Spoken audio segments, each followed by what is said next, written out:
Hello बच्चों, कैसे हो आप सब। मैं आशा करती हूँ आप सब बहुत ही अच्छे और स्वस्थ होंगे।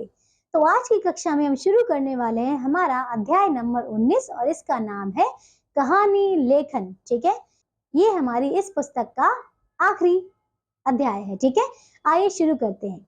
कहानी लेखन मतलब स्टोरी राइटिंग शुरू करते हैं। नीचे दी गई कहानियों को ध्यानपूर्वक पढ़िए तथा समझिए। आइए पढ़ते हैं। तो पहले देखिए, किसी गांव में एक लड़का रहता था। एक गांव के बाहर खेत में लगी फसल की रखवाली करता था। एक रात उसने चिल्लाना शुरू किया, भेड़िया आया, भेड़िया आया, बचाओ बचाओ। गांव के लोग उसकी पुकार सुनकर उसे बचाने के लिए दौड़ पड़े। ठीक है, ज्यों ही लोग जमा हुए, लड़का हंसने लगा। लोग नाराज होकर वापस चले गए।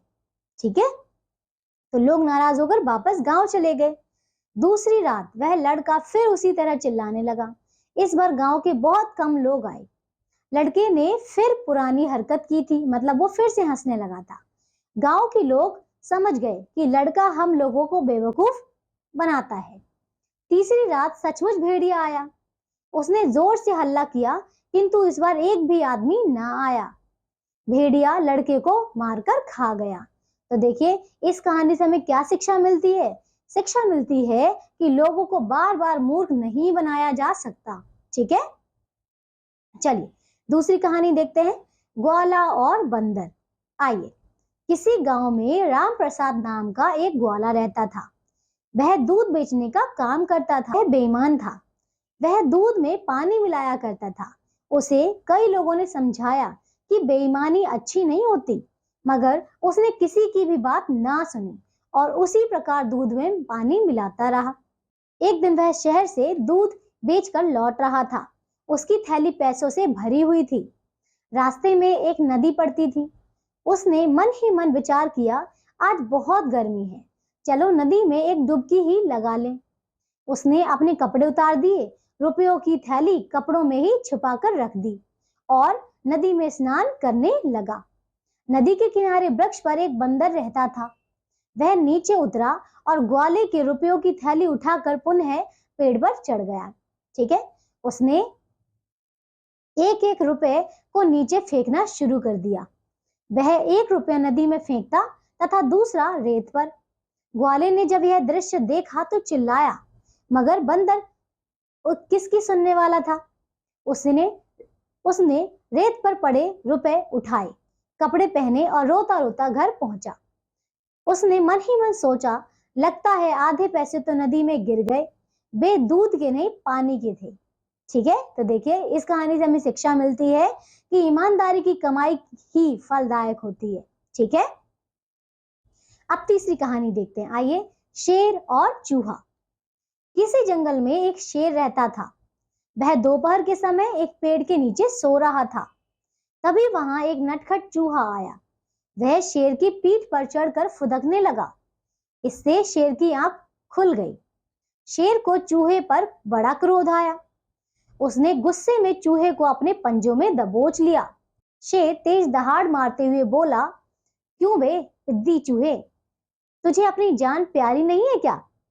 अब अपने किए की सजा भुगत। यह सुनकर चूहा बुरी तरह डर गया और कांपने लगा।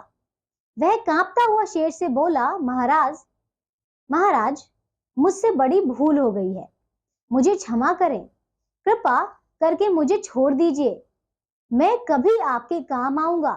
चूहे की विनती सुनकर शेर का दिल पसीज गया। उसने चूहे को छोड़ दिया। एक दिन शेर जंगल में बैठा था।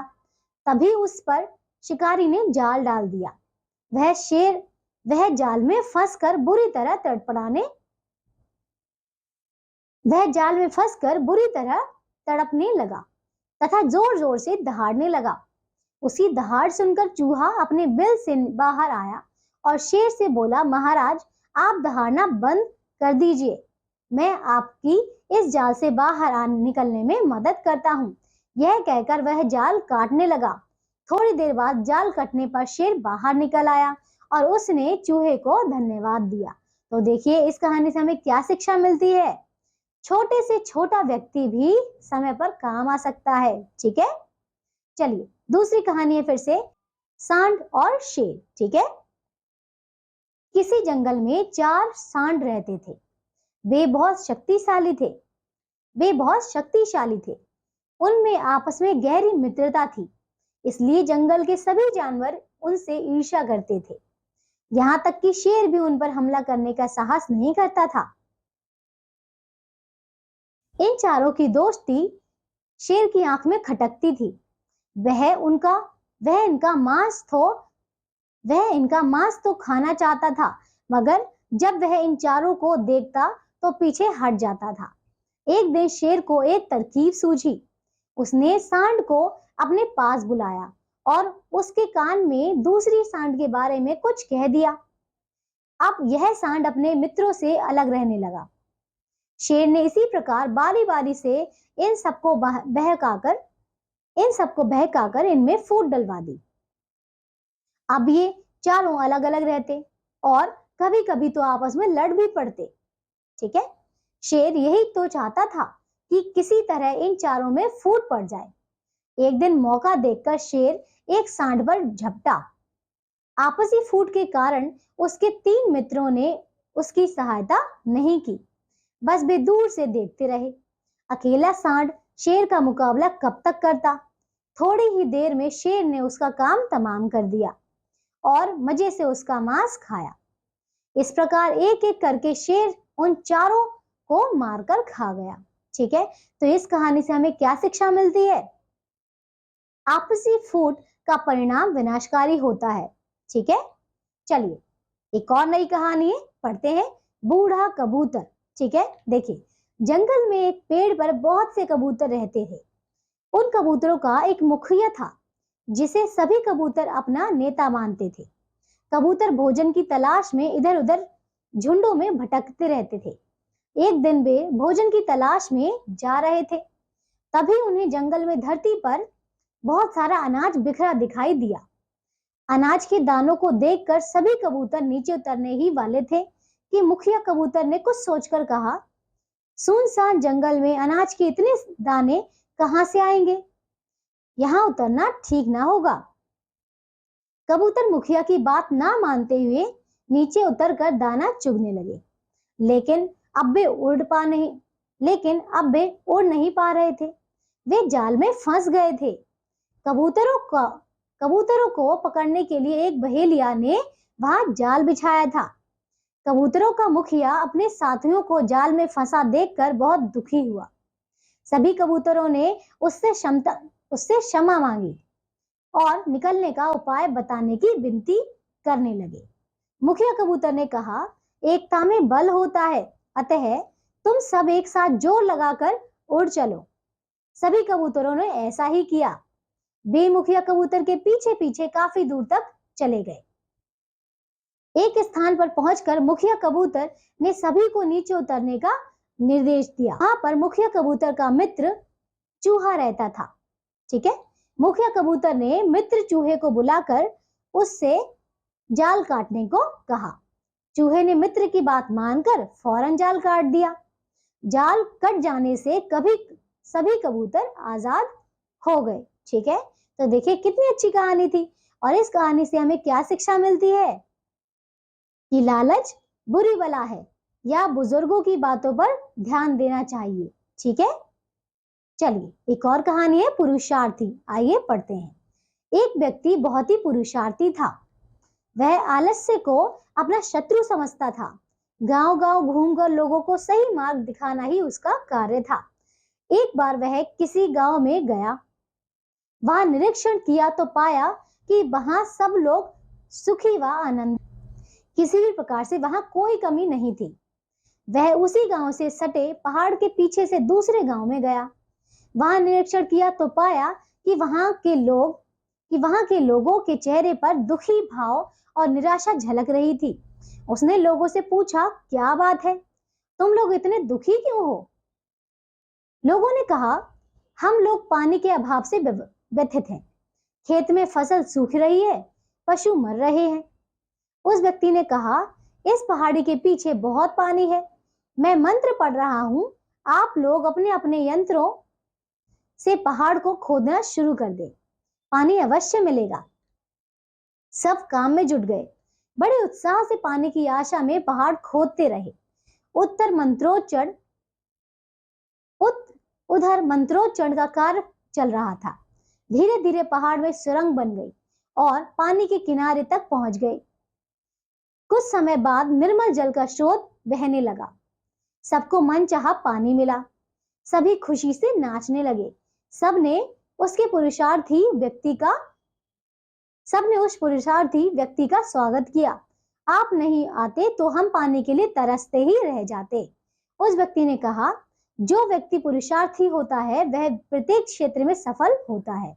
ठीक है, तो देखिए इस कहानी को भी हमने अच्छे से कर लिया है। और इस कहानी से हमें क्या शिक्षा मिलती है कि पुरुषार्थ सफलता की कुंजी है। ठीक है, चलिए तो अब एक और कहानी है इसमें, ये है सूर्य और हवा।